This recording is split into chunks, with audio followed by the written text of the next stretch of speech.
This is IGN. We got Skynet by the balls now. This is your IGN review of Terminator 2D No Fate by Luke Riley. Millions of digital horses were clad in armor on April 3rd, 2006.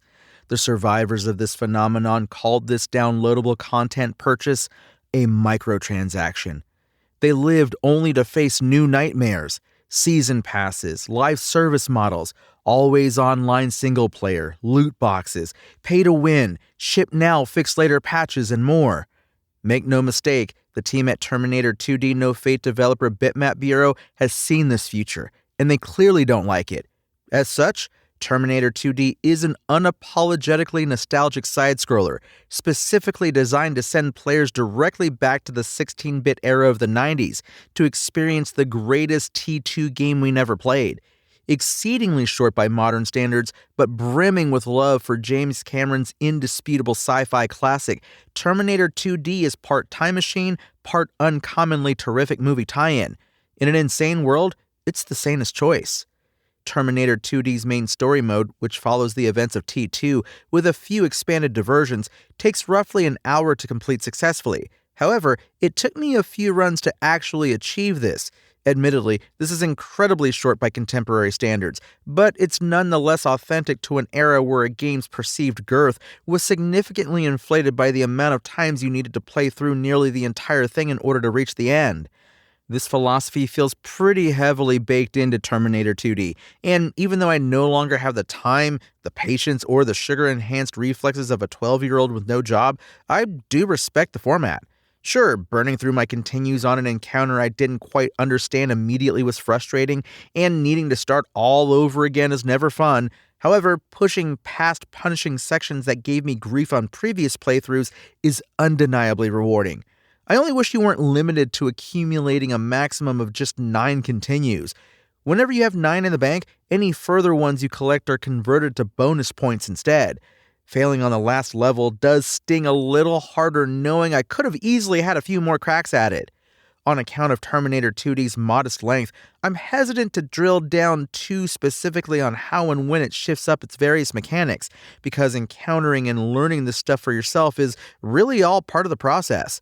What I will say, however, is that Terminator 2D doesn't stagnate as a one-speed side-scroller, and there are tweaks throughout that typically require a slight adjustment to your approach.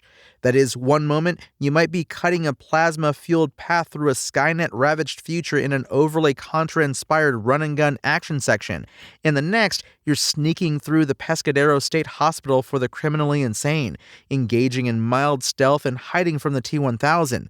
This level loses its suspense on subsequent visits thanks to its scripted nature, but the tension the first time around was palpable thanks to the excellent use of T2's original music and the predilection of the deadly T-1000 to pop up out of nowhere. T2's music is actually used to incredible effect all throughout.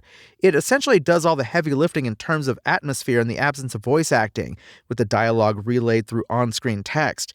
The power metal version of T2's main theme is a major highlight, and there's a fabulously engineered bit of licensed music available in the biker bar that had me grinning like a cybernetic organism in a well-stocked weapons bunker.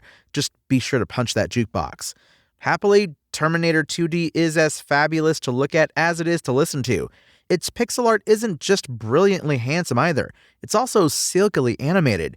It oozes character at every opportunity, from the way the T-800 disdainfully tosses that unlucky biker onto a burning grill, to the desperate backpedaling of Sarah in the shadow of her worst nightmare, to the final flailings of the T-1000 as it cycles through its most recent shapeshifts in the pool of molten metal. My biggest disappointment overall is the surprising lack of T-800 sequences, resulting in a Terminator game where you, unfortunately, spend limited time as the Terminator itself. When playing the core story thread, that is the one that runs faithfully to the film, you'll only play as the T-800 during the biker bar beatdown and the canal chase. It's true that, in the spirit of the film, Bitmap Bureau can't simply turn the T-800 into a mass-murdering WMD. After all, as we all know, it's under strict instructions from John not to kill anyone.